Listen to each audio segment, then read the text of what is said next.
L'armée congolaise continue à repousser les terroristes rwandais et bien en direct de Goma, ça se passe aujourd'hui. La détermination patriotique de repousser, de bouter hors état de nuire l'ennemi. Aujourd'hui, nous allons parler de toutes ces questions d'actualité avec un leader du Nord Kivu. Il est bien connu. Bonjour, monsieur. Alors, on peut commencer ici. On parle de la situation du pays. Effectivement. Parce que les regards est rivés. Le regard de tous les Congolais est rivé sur la situation du pays. Oui. Vous êtes un leader du Nord Kivu. Effectivement. Quel est votre sentiment? Écoute, pour être honnête, moi personnellement, je n'ai pas dormi. Donc depuis hier, nous suivons de près la situation qui se passe à Goma, sur terrain. Nous sommes en communication avec nos forces. Et ce qui est douloureux présentement, c'est que la population souffre, il y a des morts, il y a des femmes et des enfants qui sont en fuite et ils ne savent pas où aller. Il y a un camp de réfugiés, pour ceux-là qui me connaissent, ils savent que je viens de Rutshuru. Il y a un camp de réfugiés avec une population qui a fui Rutshuru vers Goma. Et maintenant, cette population ne sait pas où aller. Parce que la population ne veut pas aller au Rwanda. Ils ne veulent pas vraiment traverser. Et ils disent qu'ils vont rester là et ils vont mourir là. Et maintenant, c'est chacun qui se prend en charge. Donc, cette situation nous touche et nous préoccupe tous. Et nous savons que le FARDC, nos forces, vont quand même protéger la population et continuer à se battre. Et il faut les dire hein, qu'ils le font déjà, qu'ils le font bien, ils le repoussent, bien que le moyen qu'ils doivent suivre également pour permettre à ces vaillants héros de continuer à mettre la pression sur l'ennemi, d'en maintenir cette pression. Aujourd'hui, cet élan patriotique développé au Nord Kivu précisément, ça vous dit quelque chose? Est-ce que ça vous rappelle le moment de l'unité nationale à l'époque de Mouzé? Effectivement, vous savez, cette guerre ne profite à personne. Et j'aime un philosophe qu'on appelle Emmanuel Kant, qui dit que la guerre est toujours rigoureuse et elle ne profite à personne. Moi, je pense qu'il y a des gens qui peuvent penser que prendre les armes et nous battre pourra être la solution des choses. Pas du tout. La solution reste celle de Nairobi et de Luanda. Au cas contraire, effectivement, la République va se prendre en charge et se battre. Pour vous, vous estimez que la voie diplomatique reste la résolution de toutes choses, en lieu et place de répliquer par la voie militaire? Effectivement, ça va de pair. Ça va de pair dans le sens que nous devons nous battre pour préserver la souveraineté nationale. Nous devons nous battre. Il n'y a pas de négociation là-dessus. Mais effectivement, ça va de pair. Il y a toujours la voie diplomatique où nous pouvons imposer, où nous pouvons effectivement imposer nos conditions pour la paix durable. Pas pour aller négocier, mais pour imposer et faire entendre à la communauté internationale qu'est-ce que nous voulons mettre comme ordre dans notre pays. Alors, vous avez effectivement soulevé un point important. Est-ce que ça me rappelle quelque chose de l'unité nationale? Vous savez... Les années 97. Les années 97, à l'époque de Mobutu, 85... écoute, toutes ces années-là, il y a un élément important en politique. En sciences politiques, il y a un élément qu'on appelle l'État-nation. Vous savez, Mobutu a réussi à imposer ce qu'on appelle, ou à instaurer ce qu'on appelle l'État-nation. Lorsqu'on parle de l'État-nation, nous voyons ce qu'on appelle la culture nationale. Nous avons ce qu'on appelle l'appartenance nationale. Nous avons ce qu'on appelle l'intégrité nationale. C'est-à-dire quoi? C'est-à-dire que où les gens se partagent la même culture, les gens se partagent des éléments communs, où nous ne connaissions pas qui est Moulouba, qui est Mouswahili, qui est Moukongo. Nous savions que tous appartenaient à un État. C'est ça ce qu'on appelle l'État-nation. Maintenant, l'ennemi voyait que le Congolais était uni. Et comme le Congolais était uni, détruire le Congo, il fallait détruire ce qu'on appelle l'État-nation, l'identité nationale. Tu ne peux pas avoir un État-nation sans avoir ce qu'on appelle l'identité nationale. Dans l'identité nationale, il y a ce qu'on appelle la mémoire nationale. C'est-à-dire quoi? Nous célébrons le même héros, Lumumba. Nous avons les points communs. Nous jouons sur le même point. Nous parlons un même langage. Quoique nous avons plusieurs dialectes au Congo, mais on parlait un même langage. Si tu vas à Kinshasa... Notre différence, c'est notre richesse. Notre différence, c'était notre richesse, vous voyez. Maintenant, l'ennemi a vu que, oh, pour détruire le Congo, il faut d'abord faire un élément important. C'était quoi? C'était l'espionnage, l'ingérence. Donc, il faut entrer dans des institutions étatiques. Lorsque l'ennemi a pénétré les institutions étatiques, c'était maintenant son devoir de s'aimer la division. Et nous montrer que non, alors, toi tu es de l'Est, toi tu es de l'Ouest. Vous êtes né au Nord Kivu. Moi je suis né au Nord Kivu, précisément à Rutshuru. La situation du Nord Kivu. Vous n'êtes pas né de la dernière pluie. Non. Qu'est-ce qui est à la base de cette guerre? Quand est-ce que cette guerre a commencé? Et qui sont les protagonistes? Monsieur Raphaël, je vais vous dire que nous connaissons la source de cette guerre. Et vous savez, merci d'abord parce que moi, c'est ma première sortie médiatique.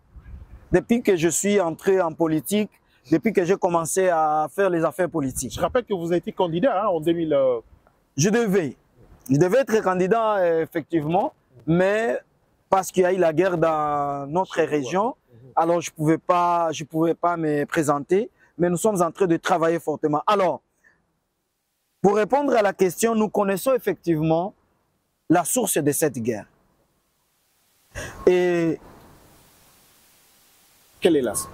La source de cette guerre n'est rien autre que le pillage du Congo. Cette guerre n'a rien à faire avec le soi-disant communauté Tutsi. Non. Non. Est-ce que vous avez... C'est une falsification historique. Okay.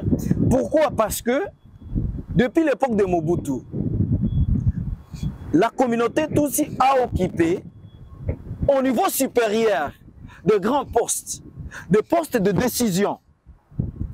La communauté Tutsi était à la table de décision avec toutes les communautés. C'est-à-dire qu'ils n'étaient pas marginalisés, chose que le Rwanda est en train d'évoquer. Ce qui est faux.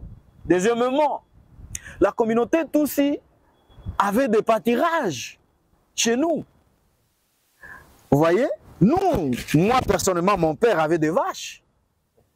Nos vaches, dans les montagnes, on disait que les vaches de tel, de mon père qui s'appelait Kamegeri, de vaches de Kamegeri sont arrivées à telle montagne.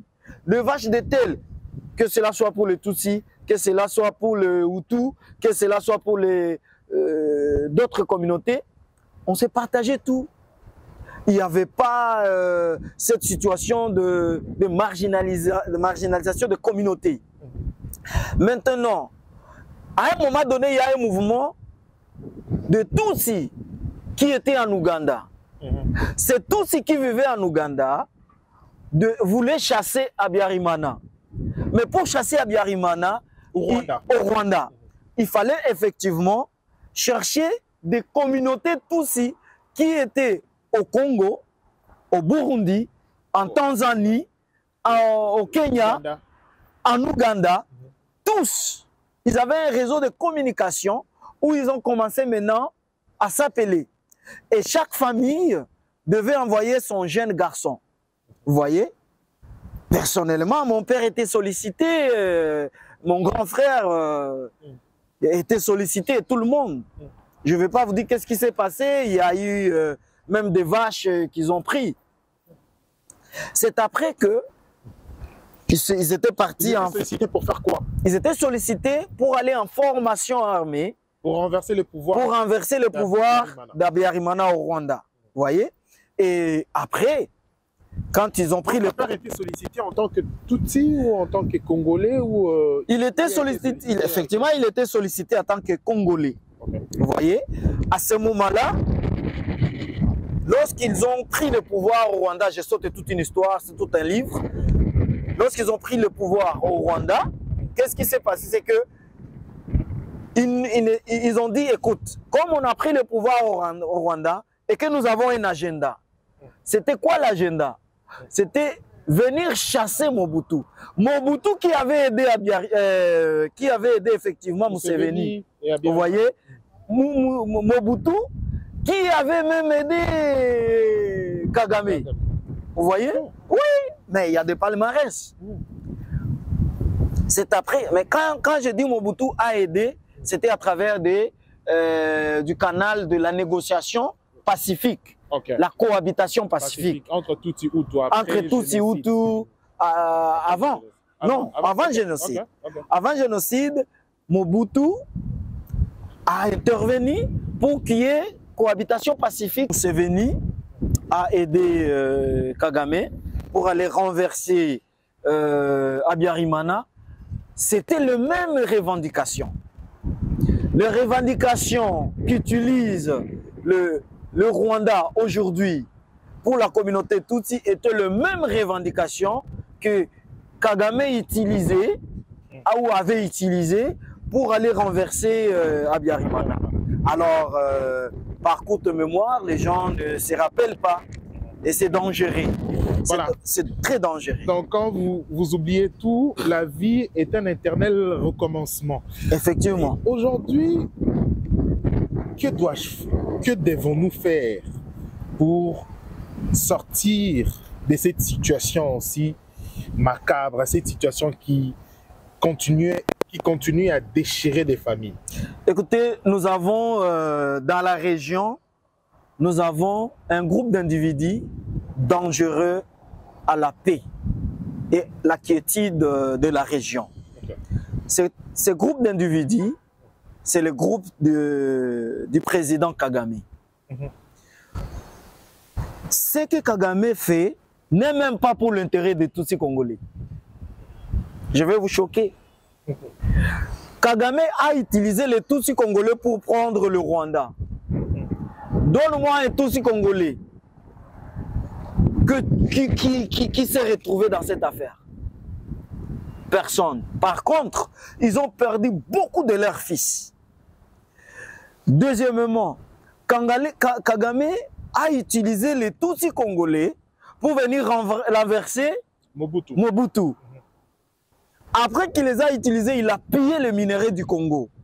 Donne-moi un seul Tutsi congolais qui s'est retrouvé. Par contre, c'est devenu un bouc émissaire pour lui. Exactement. Par contre, le Congo a rémunéré, a payé ce Tutsi congolais avec des postes.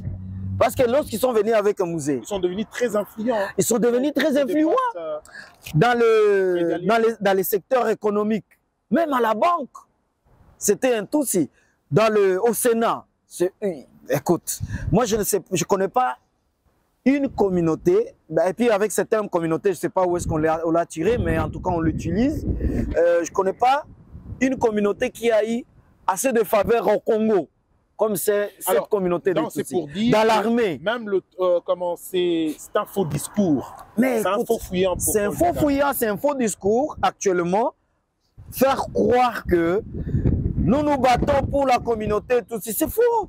Pourquoi? Parce que aujourd'hui, on n'a pas une communauté au Congo qui a eu des généraux dans l'armée comme les Tutsis. Alors, on n'a pas eu. Et puis, écoute, lorsqu'on en parle, c'est tout le monde qui se réveille. Oh, il est contre les Tutsis, c'est un génocidaire. On s'en fout. Oh, il n'y a pas de génocidaire. Vous voyez? Alors, nous sommes venus de la même région, nous avons grandi ensemble, nous sommes allés dans la même école, nous avons étudié ensemble. Écoute, même le matin, chaque matin pour se réveiller et aller boire du lait dans la montagne, on partait ensemble. Donc, on n'a pas eu de problème. C'était le patriotique, le Wazalendo. Oui. Ça vous dit quelque chose, le Wazalendo? Effectivement. Vous savez, qui vous serait parti si ce n'était pas la force locale? Kivu ne serait plus Kivu aujourd'hui si ce n'était pas cette force locale. Vous savez, au départ, on avait diabolisé cette force. Au départ, on avait diabolisé... parce qu'au départ, on avait ce qu'on appelait les autodéfenses. Avant les Wazalendo, il y avait les autodéfenses et il y avait aussi ce qu'on appelait le Maï-Maï. C'était des jeunes patriotes qui ont l'amour du pays, qui ont compris que l'ennemi ne blague pas. Et ils n'ont pas cédé la main. Lorsque notre président a visité les 9 voisins et il voulait faire la paix avec le Rwanda, vous savez que cette force s'est retirée, les Wazalendo, pour observer. Mais les Wazalendo savaient que Kagame était menteur. Il essaie de se jouer avec le président. Vous savez qu'à un moment donné... Rouge, hein, au-delà de Goma, ils sont allés jusqu'à Kiseni. Nous voyons des images. Hein. Cette fibre patriotique, cette détermination patriotique d'aller jusqu'au bout. Donc découdre et finir une fois pour toutes. Vous savez, les Congolais... cette affaire. Les Congolais est une personne éduquée et polie qui respecte les frontières des autres. Les Wazalendo dont vous avez parlé, ils n'ont même pas besoin de franchir les frontières. C'est pour répondre à ce qu'ils ont fait. Effectivement. C'est parce que l'ennemi est venu et a franchi la ligne rouge. Lorsque l'ennemi est venu et a franchi la ligne rouge, effectivement, il devait repousser l'ennemi. C'est comme ça qu'ils ont traversé. Mais le Rwanda a traversé plusieurs fois. Plusieurs fois. Est-ce qu'il faudra franchir les Rubicons, d'en finir une fois pour toutes? Est-ce que c'est une occasion aujourd'hui d'en finir avec le Rwanda? Nous ne devons pas rater cette occasion. Nous ne devons pas, et c'est pourquoi j'en appelle à tout le monde, nous ne devons pas rater cette occasion. C'est maintenant ou jamais. Nous devons nous battre. Et quand je dis nous devons nous battre sur toutes les positions.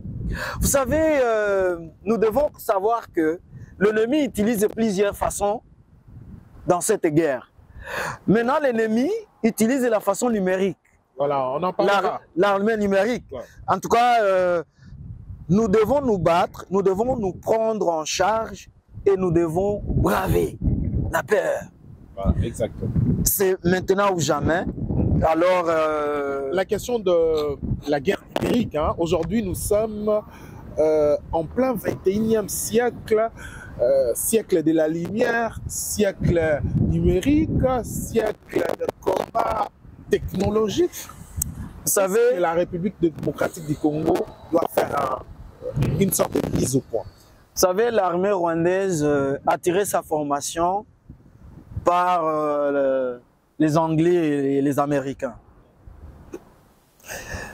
Là, je vais vous faire un secret, peut-être que plusieurs personnes ne connaissent pas.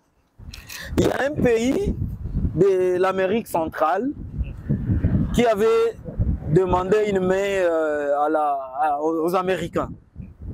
À un moment, les Américains ont dit, écoute, nous ne voulons pas nous ingérer dans votre pays, mais nous allons faire une stratégie. Vous savez, la guerre numérique n'a pas commencé aujourd'hui. La guerre évolue, c'est une stratégie. Vous voyez? Et moi, j'appelle notre pays et leur dire que, s'il vous plaît, nous devons nous adapter à la situation actuelle. La situation actuelle, nous devons nous battre. Nous devons utiliser tous les canaux. La guerre numérique, lorsqu'un pays va demander l'aide aux Américains, la CIA a créé une stratégie. La CIA a dit, écoute, nous n'allons pas traverser les armes dans votre pays, ce sera dangereux. Mais nous allons faire ceci. Nous allons acheter des haut-parleurs. Lorsqu'on va acheter des haut-parleurs, nous allons enregistrer des sons, des canons et des coups de balles. Donc vous allez vous déplacer avec des chariots qui ont des baffles. Nous allons créer une radio.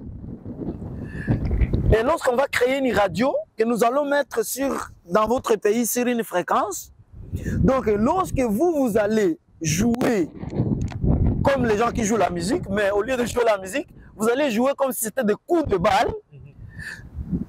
Deux journalistes vont dire que non, le pays est attaqué, la radio est déjà prise, et tout le monde sera en panique. Tout le monde sera en panique, il va courir pour écouter l'émission, et l'émission sera que le pays est déjà pris en otage.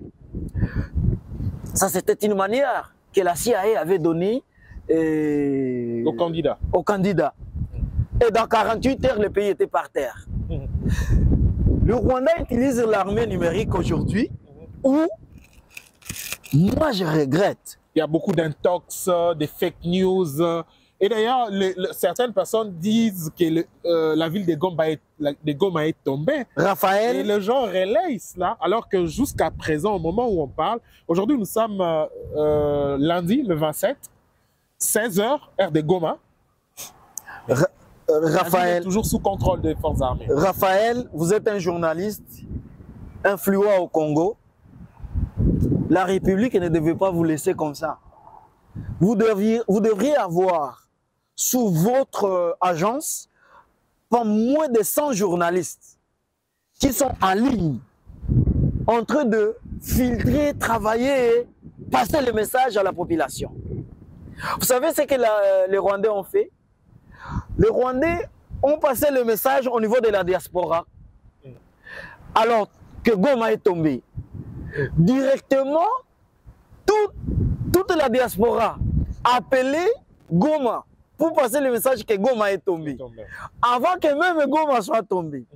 Vous savez que le Rwandais était la première personne à propager la mort du général Peter Chirimwami.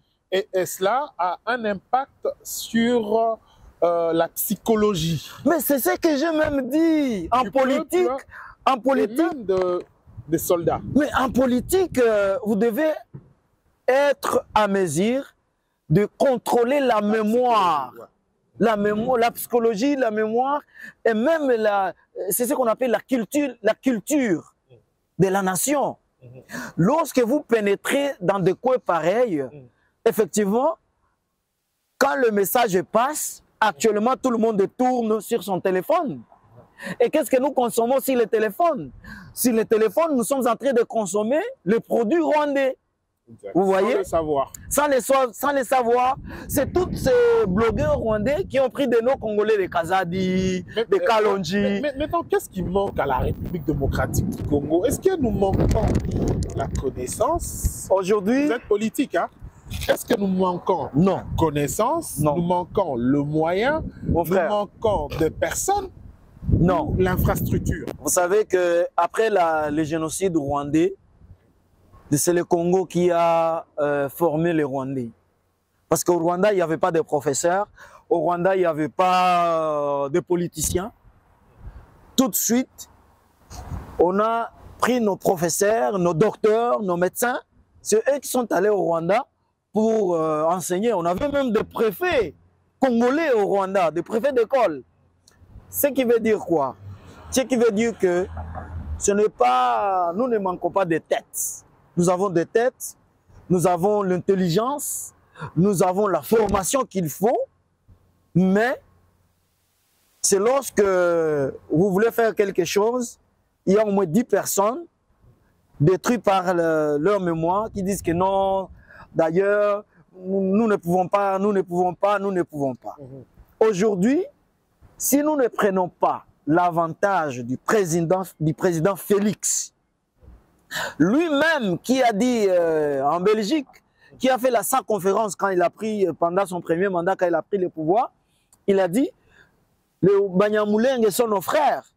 Tout de suite, il avait détruit cette idéologie politique qu'utilise Kagame. Écoute, nous sommes capables de faire aussi la guerre numérique. Nous sommes capables. Et nous pouvons le faire. Et d'ailleurs, en commençant par vous, avec vos collègues, moi, je demande au gouvernement congolais de vous prendre afin que vous puissiez aider à passer le message, le vrai message à la population congolaise. Merci, cher frère, monsieur Tony. Oui, je rappelle que vous êtes un des leaders du Nord Kivu, oui, politique. Oui. Vous avez une ONG très influente. Effectivement, Kivu. oui. Vous aidez, vous êtes vraiment au chevet de Congolais qui sont là-bas. Aujourd'hui, est-ce que ça semble être un peu compliqué pour vous? C'est très compliqué. Pour vous, ça pèse. Il y a plus d'1 million de Congolais qui sont maintenant dans des conditions un peu précaires au Nord Kivu. Ça pèse. Récemment, le M23 a détruit mon bureau. Ils ont détruit mon bureau, effectivement, à Rutshuru. Écoute, moi, je passe le message pour dire que cette guerre ne profite à personne. Moi, je pense que le M23... Et vous êtes aussi victime, il faut le dire. Hein? Ouais. Vous avez perdu votre neveu. J'étais victime, j'ai perdu mon neveu, qu'on a fusillé par balle. Moi, je vais dire... Toujours par les M23. Toujours par ces groupes armés. Actuellement, nous ne savons pas si c'est le M23 ou pas, mais c'est ces groupes armés. Moi, ce que je vais dire, c'est que le M23 pouvait profiter de l'offre que le président Félix avait tendue. Pourquoi? Parce que Kagame va les utiliser. Mais ne pense pas que Kagame va un jour aider ces gens-là.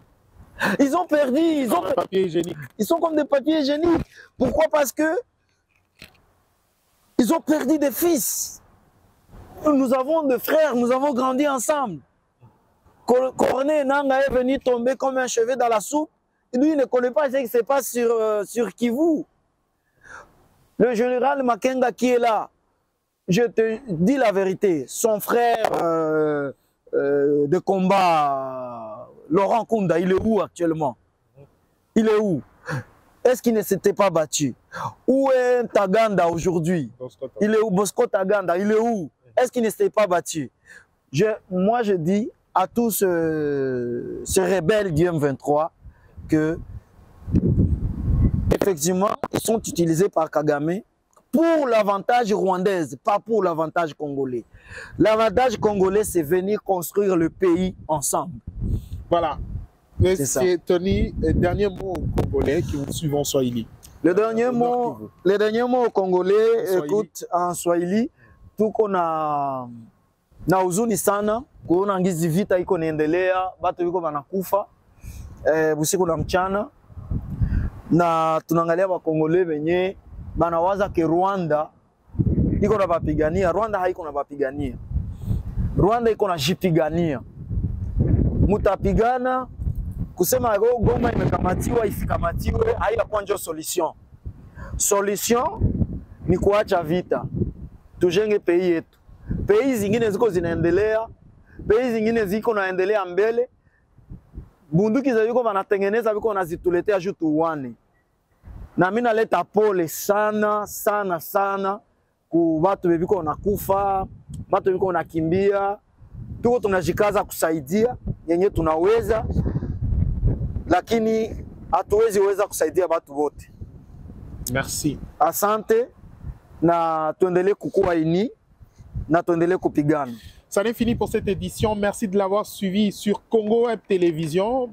Vous nous suivez à la télévision, vous avez la possibilité de nous suivre en continu sur Internet. Allez-y sur Info 243 sur YouTube. Merci, au revoir.